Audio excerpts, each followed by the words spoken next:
Welcome to today's episode of Between Neens and Deens. My name is Nina, and I'm joined by my best friend, partner, and baby daddy, Dayon. And together, we're a couple of 20-something-year-olds just trying to navigate this whole first-time parenting thing. So we're laying it all out there and talking about all the things you wish your parents told you about love, sex, and happiness.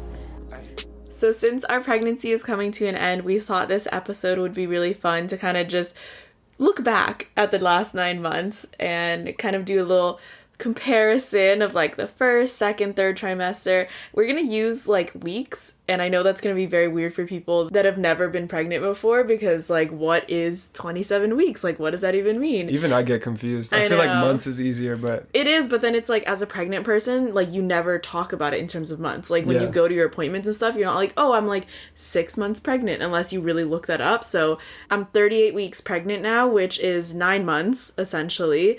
And between 38 and 41 weeks is when you would essentially give birth. And 40 is when your due date is. So like, if you were giving birth between like 40 and 41, that means that technically your baby is late. So just to give you guys an idea of the weeks. She's ready to pop like any second now. It really is. Like, I feel like in the last day or two, ever since I went to my last midwife appointment, which was last Wednesday, so just a couple of days ago, I got my cervix checked, which I've heard was very painful. Like, people have said, like, okay, just wait till you get your cervix checked. It's going to be really, really awful. And it was quite painful. Essentially, getting your cervix checked is like having your midwife or your doctor stick their fingers in your vagina. They can feel, like, she felt his head. Yeah, she was like, oh my God, like, hello. And then he started like moving his legs and stuff, I guess, because she was kind of tickling his head. She basically sticks her finger in there, and the point is to separate your cervix from your amniotic sac. And if you look it up, it's called membrane stripping is essentially what it is. But they basically move their fingers around in there, and they're just kind of separating it. And it feels like it's a lot of pressure, but it also just feels like cramps. Like, I could feel her creating cramps in my uterus. And I feel like since she did that, then everything, I mean, it also could have just been that like the timing is right now, so maybe that had no effect at all. But ever since that, then I've like lost my mucus plug, which is pretty crazy.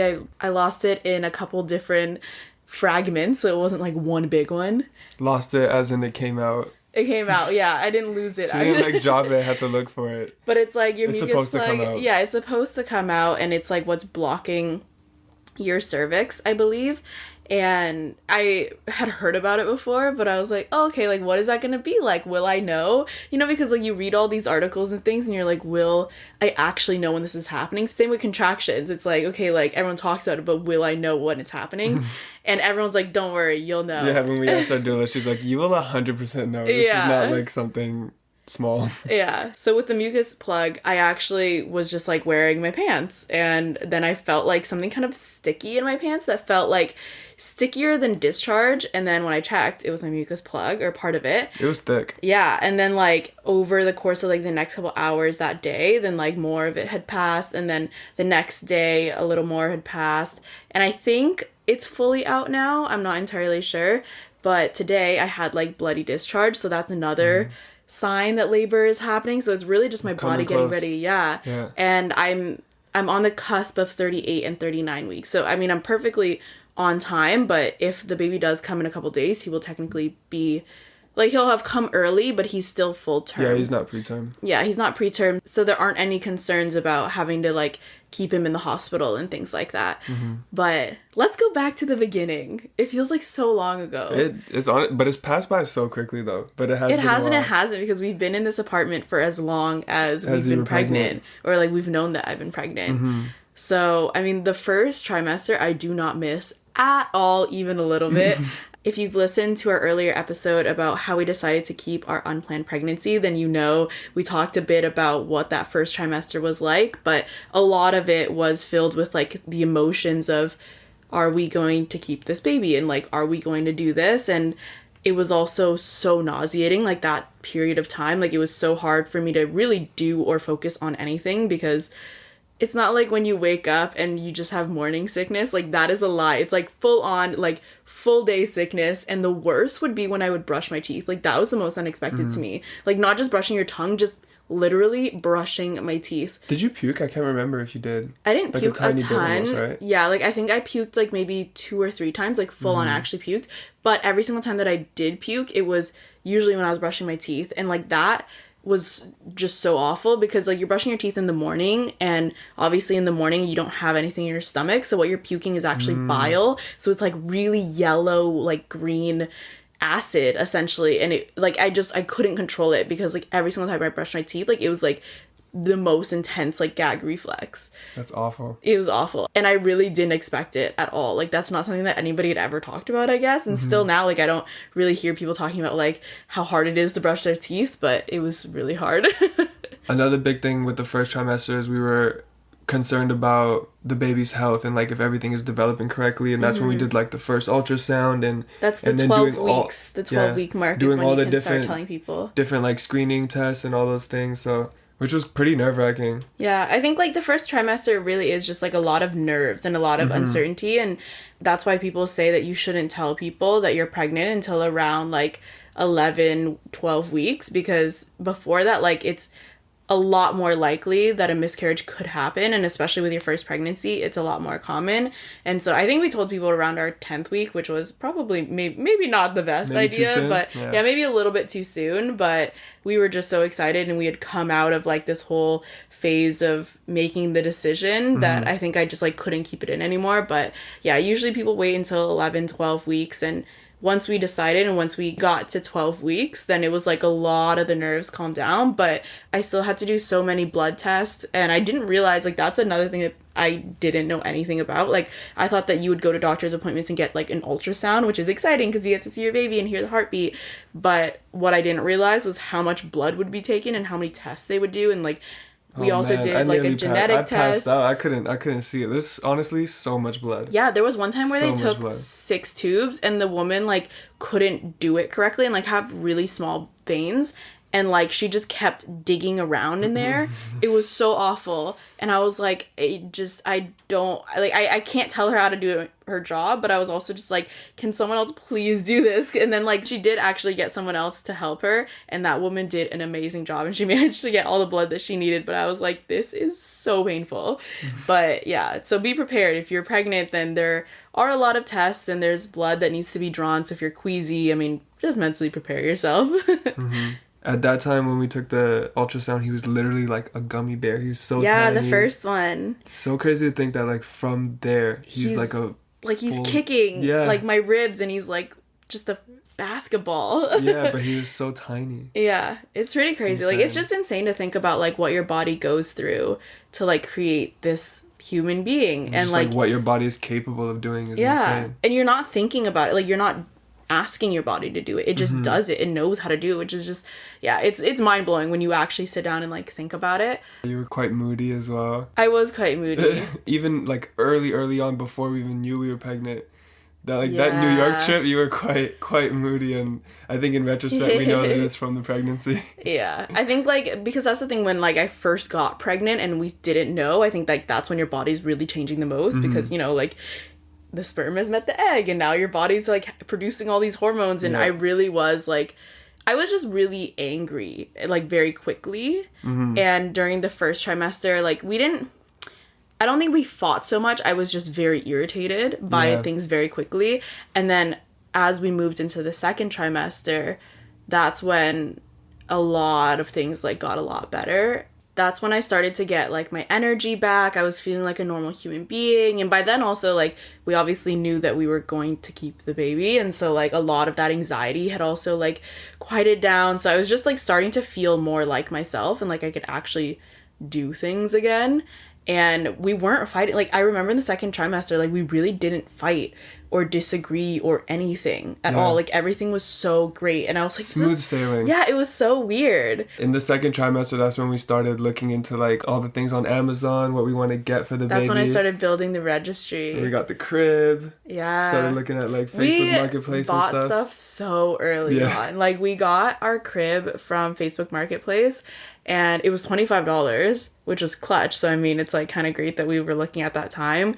But it was definitely really early. Like most people start, I think, at the end of their second trimester, like at the beginning of their third, but we were just so excited. So we bought a lot of stuff and like set up the little nursery in our bedroom. Nina did so much research. She was like reading what the best product is, reading every single review, like all these things. It was intense, but it was fun. Yeah, It honestly was really fun. Yeah, we found a great stroller and like that we also got from seats. Facebook Marketplace. Yeah. In the second trimester is also when we found out that both Nina and I, when we were younger, really wanted a jungle themed room. Mm-hmm. So this was before knowing the sex of our baby, and we're like, let's start decorating because we know we want to do a jungle theme, and that's pretty neutral in regards to being a boy or a girl. So yeah, I mean, the second trimester was honestly really great. Like, my bump was still quite small. At this point, like, a lot of my clothes really didn't fit. So I swear to God, I've been wearing the same pair of pants for 9 months. It's like black, striped, really stretchy pants, and it's the only pair of pants that has fit my entire pregnancy. And it's like my clothes stopped fitting really early on because, like, I guess just the type of clothes that I wear, like, it's a lot of like crop tops and like snatched snatch waist, like high-waisted pants, and none of that fits anymore because like the waist is the first thing to go. That was funny when we thought that bump was big. Yeah, it's like, it's crazy because your body starts changing. You're like, oh my God, I'm getting ginormous. We took like a million photos. Yeah, like, you don't realize how big it's gonna get. Like, even when we were in Miami for our baby moon, that was during our second going into our third trimester. But yeah, it was the end of our second trimester, and I remember, like, at that point it was hard to get out of bed. Like, it was like I would need assistance, like, getting up from the couch. Like, I felt huge at that point. But now looking back at the photos and like comparing it to what it is now, like, it's like, girl, you don't even know. So now we're just going to take a moment to plug Bumble. If you guys are not familiar with the app, I mean, come on. It is a dating app, but it's more than that. You can use it if you're looking for friends, if you're looking to network. There's Bumble Dating, Bumble BFF, and Bumble Biz. And even though we're social distancing and you would think that now would be a really weird time to date, it's actually probably the best time because I feel like we need that connection now more than ever. So Bumble has made it really easy to date from home. They have a voice calling and also a video chat option, which is crazy. Like, that's awesome that you're able to not only text with people, but then when you're ready to take that next step, you can chat. And I feel like you learn so much more about somebody when you're able to see them in a video chat and like actually chat with them. And this way you don't have to exchange numbers, which makes it a lot safer. And I mean, I personally love video chat over text. Like, you really get to know somebody a lot faster that way, and you get to see their mannerisms and all that. So yeah, because I'm always just like, just call me. Yeah, 100%. So definitely download Bumble, give it a shot. Now is a great time to be connecting with people. Come out of quarantine with a boo thing. Yeah, you never know. You never know. So second trimester was just great because it was like everything was feeling normal again. Like, we weren't fighting. We found out great news about our baby. We were prepping the room. Like, it was just very, very exciting. And like, we also started swimming regularly, which was really nice. And like, as your body is changing, like, you want to try to do things to like accommodate, you know, like having to carry more weight, which was like huge. Like, I am just such a weak person in general. Like, my body is not well equipped to carry like this many pounds. You never work out, so yeah. And like, at that point, like, he was so small. Like, he was like bigger than a gummy bear, but like probably an orange. And I'm like, oh my God, my back hurts. Like, so I was also getting like a lot of prenatal massages. I was doing that once a month, and it's not cheap by any means, but this is a very temporary time in your life. And like, if there's a time to treat yourself and get a massage, it is now. And it honestly was really helpful. Like, getting regular massages was great. And then obviously moving into like quarantine, I had to stop doing that. But so, I mean, like, that's just like one of the ways that like, quarantine has kind of changed the trajectory of our pregnancy. But I mean, before that, we went to Miami, which I mentioned, and that was amazing. We got a lot of swimming in there and stuff. So we walked a lot, which was really good. You need to walk a lot during your pregnancy. Pre-quarantine, we used to swim almost every day. Like, we went so often. It was so nice because you're so buoyant in water. Like, you're so light, and it just like felt really good on my muscles. And I don't know, it was nice. Yeah, sure. It was really, really nice. And it was like nice to do it together. I mean, we did a lot of things together throughout this entire pregnancy. Like, we're very close in general. We kind of do everything together anyways, but like, having you as my partner like throughout this was like, it honestly was just great to like not go through it alone and to kind of experience it with somebody else. But for you, obviously, the experience is very different because you're not really feeling like the physical effects of it. Yeah. And when we did that ultrasound, we got to see so many details, like the heart pumping, like the limbs, the little feet. It was so cute. And it's crazy because at that point, like, he's so small, but he's, like, starting to look like an actual developed, baby. Yeah. Which was so crazy to see. And then we did the whole sex reveal we wanted to do it different, so we did, if it's a boy, we'll surprise our friends with hot dogs, and if it was a girl, we surprised them with tacos. That was, like, an exciting time. And in the second trimester as well, that's when we started feeling the little kicks. Yeah, that was around, like, I want to say 24, 25 weeks. It was when we were in San Francisco. And, like, at that point, like, you don't really know that you're feeling kicks because they're kind of just little movements. And, like, you know, you're used to, like, your stomach grumbling and, like things that are your body's movements, but it's so weird. It honestly feels like a little alien is inside of you because, like, they're just such small movements that you're like, was that a kick? I'm not sure. And then it just progressively gets more and more aggressive, I guess, until you're like, oh, that definitely is it. And then he's, like, really kicking your ribs, and, like, now it's like, oh, like, now every single time, every single time, like, he huge, moves, like you can see, punches. you can see my belly. It, like, looks like it, like, undulates, like, it just like, it moves so much. Yeah, the first time you were feeling them, when I tried to put my hand on it, I couldn't feel anything. They were more like inside, but then the first time I felt the hit, I was like, oh my god, is it like he's moving? This is crazy. Yeah, it becomes so much more real. It, like, it still is, like, I think at that point when I kind of first felt the movements, it still didn't really feel real to me because I'm like, there's a little alien in me. And they were like subtle grumbles almost. Yeah. Like, I really don't think that it was until kind of, like, my third trimester that I was really like, okay, like, there's a baby in there. And still now, sometimes I'm just like, I don't know, I think it's because you're out of sight, out of mind. Like, until you see him, you're like, that was inside of me. You know? Like, it's not really real. It's so odd.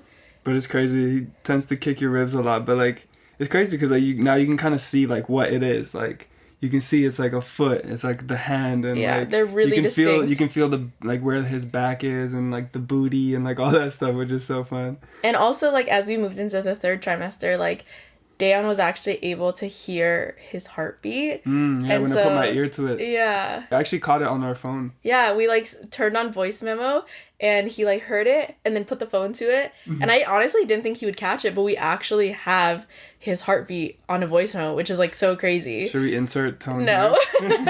No, I think that's a little too personal for Bean. Okay. But I think, like, moving into the third trimester when my belly was getting a lot bigger, that's when we started actually talking to him. Because, I mean, like, before you kind of do, but it's such a small bump, and it doesn't really feel like there's a baby in there. It doesn't feel real enough to, like, it just feels like I'm talking to your stomach. And that's, like, a weird feeling, but now, like, every morning we're like, good morning. Now it's like we're more aware that he can hear us, and, like, when... Yeah, because he can actually hear us. Yeah, and he's, like, I think he's a lot more active than he was, too. Like, you can really, like, see the kicks, and it's like, are you excited? Like, what's going on in there? So it's, like, fun to talk to him now, because, like, you can really feel like it's a real thing. And I'm so excited to, like, actually meet him, because I feel like he has so much personality, but you don't actually know any of that yet, which is insane. You don't even know what he looks like. You don't even know what he looks like, yeah.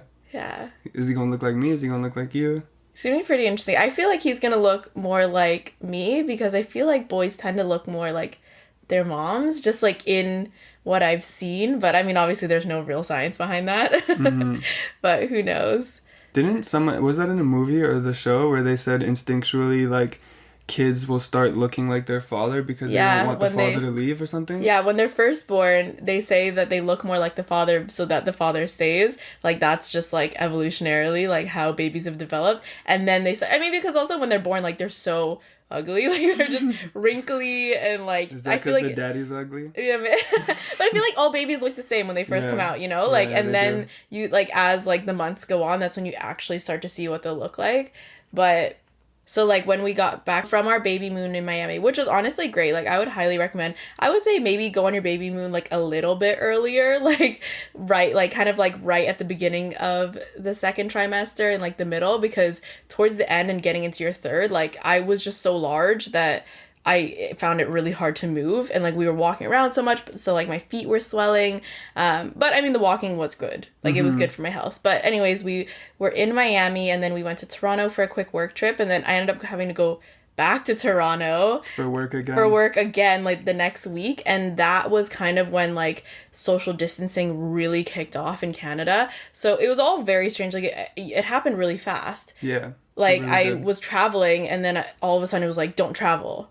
And I was like, oh, okay, but like it was within like 3 days, really. Like, I got back, and then all of a sudden everyone was staying inside. And so for me, like, I mean, also just traveling when you're that pregnant, I had to travel alone because we just booked different flights, and then my second trip to Toronto, I just went alone. And it's honestly like not my favorite thing because I feel like if you're traveling with someone else, at least, then like he could help me with my bags, and like we can kind of move at a pace that's, you know, like better for me. But when it was just me, then I was kind of getting myself everywhere, and it was just a lot harder to travel on my own. It was definitely possible, and I was totally fine. But it just like it was nice to have like somebody else with you.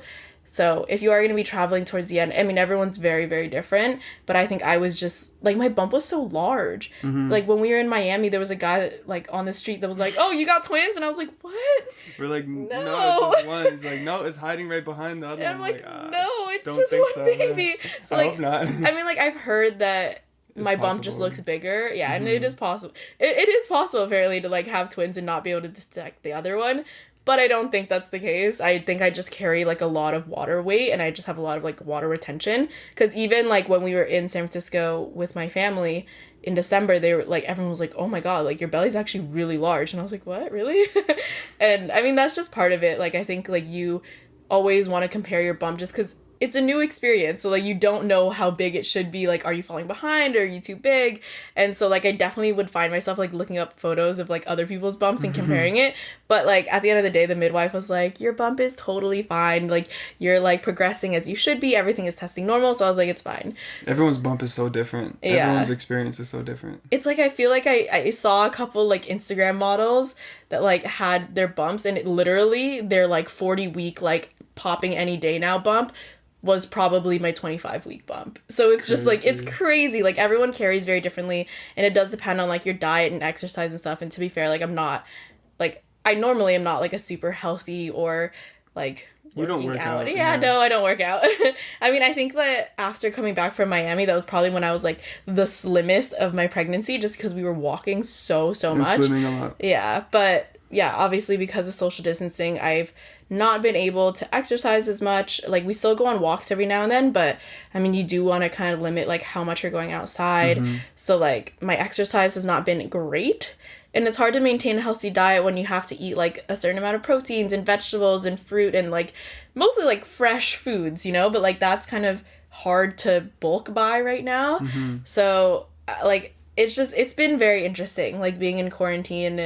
And obviously, if you listen to our episode about our home birth plan, then you kind of know that, like, we were already planning a home birth, but social distancing has kind of just really, like, if anything, solidified the fact that we don't want to be near hospitals right now if we can avoid it. So it's, like, it's been very interesting. Like, I never thought I would have a baby during a pandemic. Like, just never in my life did that occur to me. And even as all of this was happening and as everyone was beginning to social distance, like, I didn't really think about how unprecedented this is, and just, like, that we're bringing life into this world that is filled with so much uncertainty right now, like, more than before. Yeah, it's an interesting hurdle that we have to, like, get over, and it's just so, like, it's unknown, like, what the future is going to be like, so we don't even know if we can travel anytime soon or anything like that, and when our grandparents can meet our baby, because your family is in San Francisco, so that makes it even harder, because I'm sure they really want to, like, actually meet their baby in person. Yeah, like, they booked a flight. They booked a flight for a month after my due date, which will be, like, a month from now.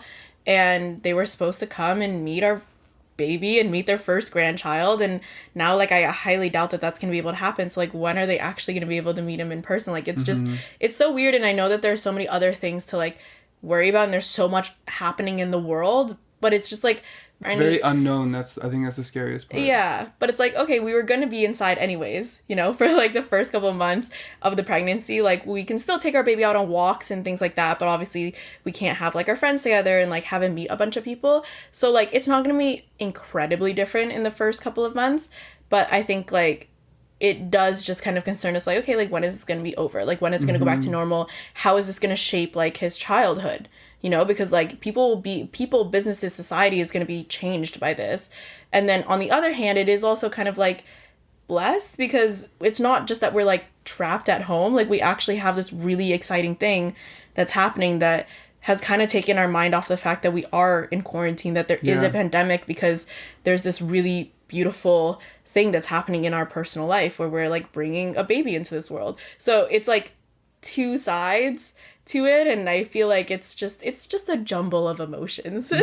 So I mean, I guess that brings us to now, and obviously like the third trimester is rough. Like, I think that all 3 trimesters, I feel like everybody says like, okay, like the first one's really hard because you're really nauseous. The second one is like the baby moon phase where everything is great and you're really not that big yet. And then the third one, you're just like, get this baby out of me. And that's where you're at. That's exactly where I'm at. Like, I think a lot of other things about pregnancy, I'm like, maybe not super accurate, because like the movies are not the best portrayal of like what pregnancy is actually like, but like the general gist of the 3 trimesters is very accurate to what I've experienced. And so like with this third trimester, like I've gotten so big, like bigger than I thought possible. And like up until the last couple of weeks, like I would say in the last month of pregnancy, that's when I developed like all my stretch marks.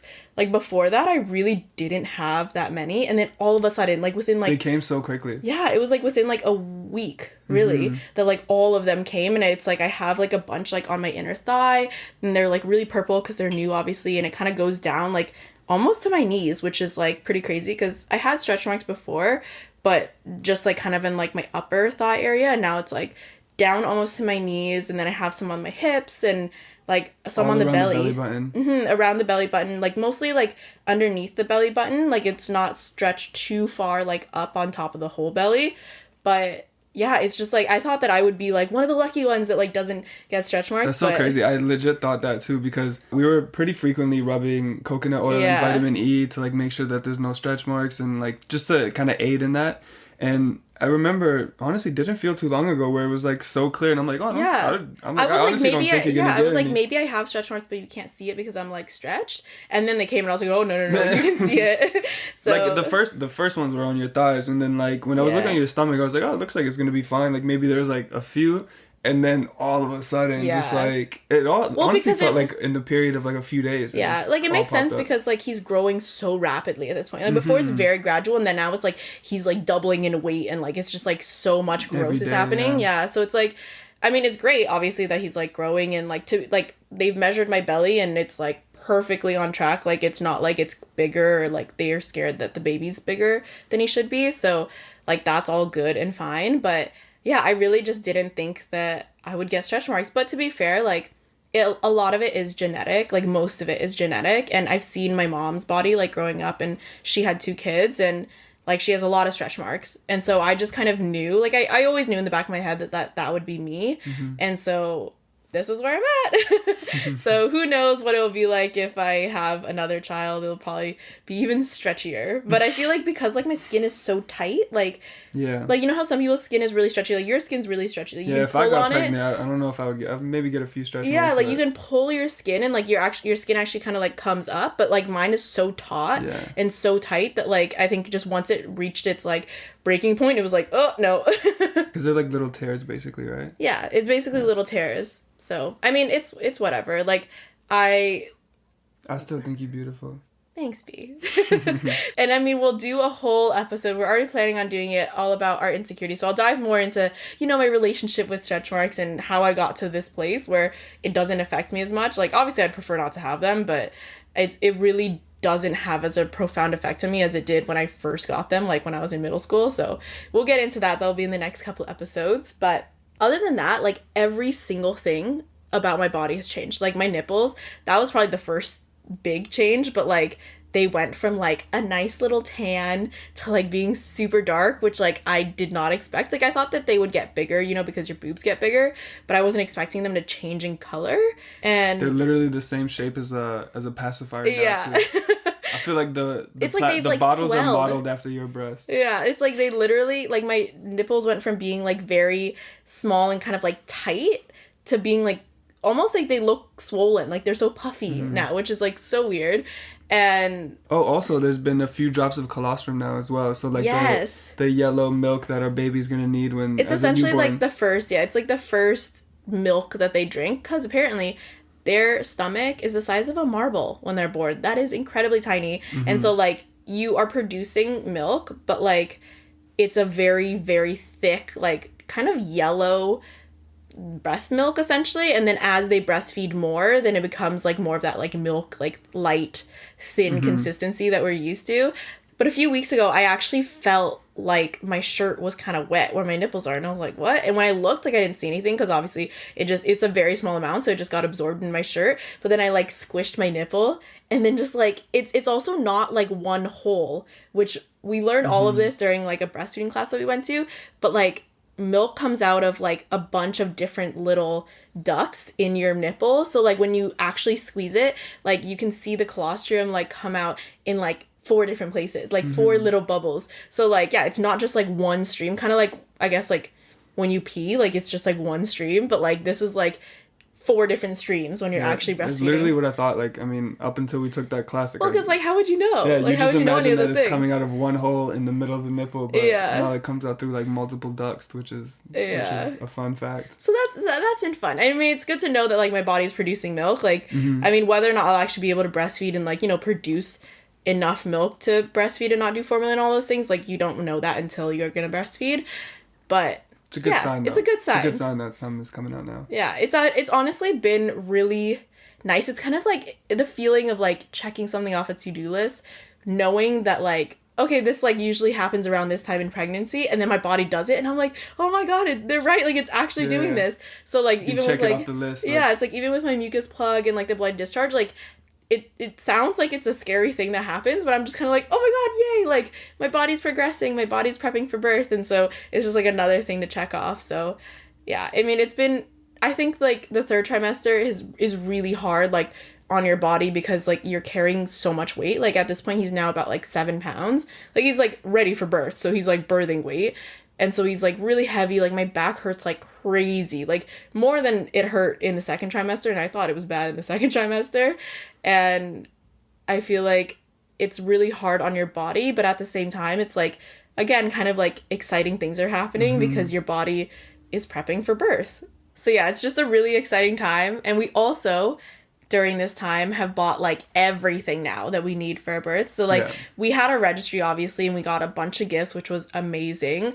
But then there are obviously a couple things, you know, like the baby diaper rash cream and, like, stuff like that you need to get. So we finally collected everything. And now we have everything that we need. And we're literally just waiting. Like, the last, I think, like, week. And this is the time to be relaxing. And like I said, like, without quarantine happening, we would still be at home nesting during this time, so it's very much on track for us, and it's worked out in that sense. Yeah, it's just now we're just waiting. Like, that's literally all it is.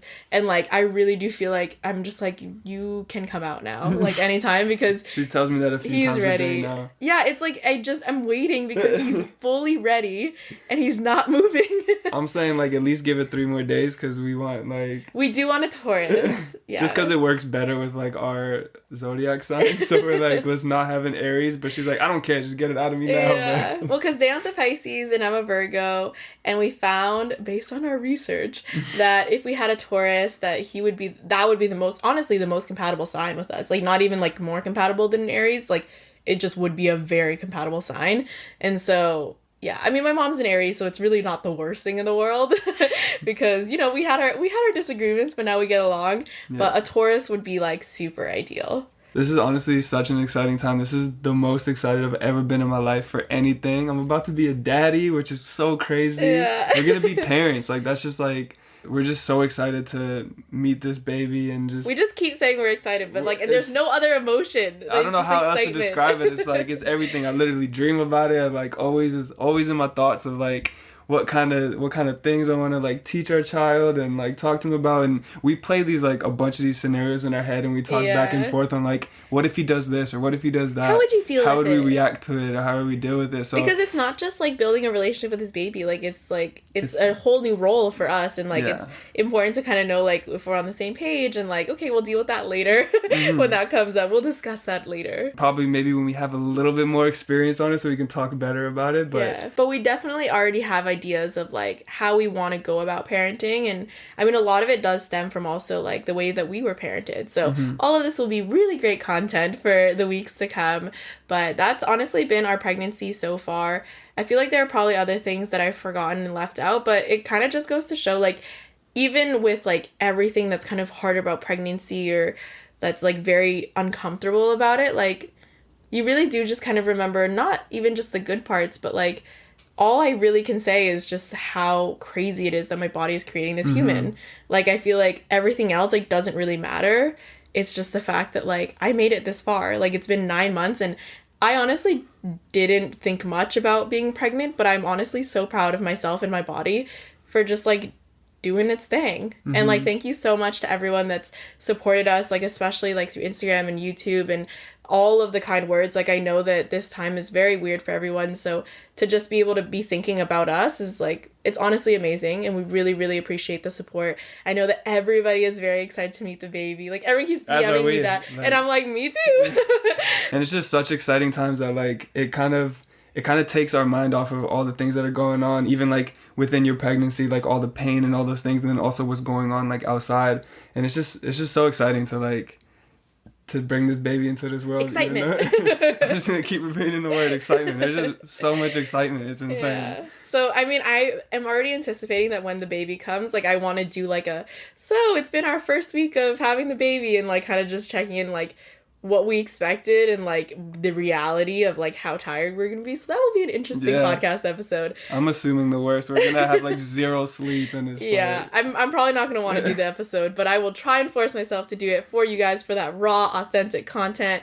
So thank you so much for joining us today. We'll see you guys next week. You can follow us at Neens Deens. My personal is at Your Girl Neens. I'm Dayon's Day Off. And next time you guys hear from us, we may or may not have a bean, so you can look forward to that.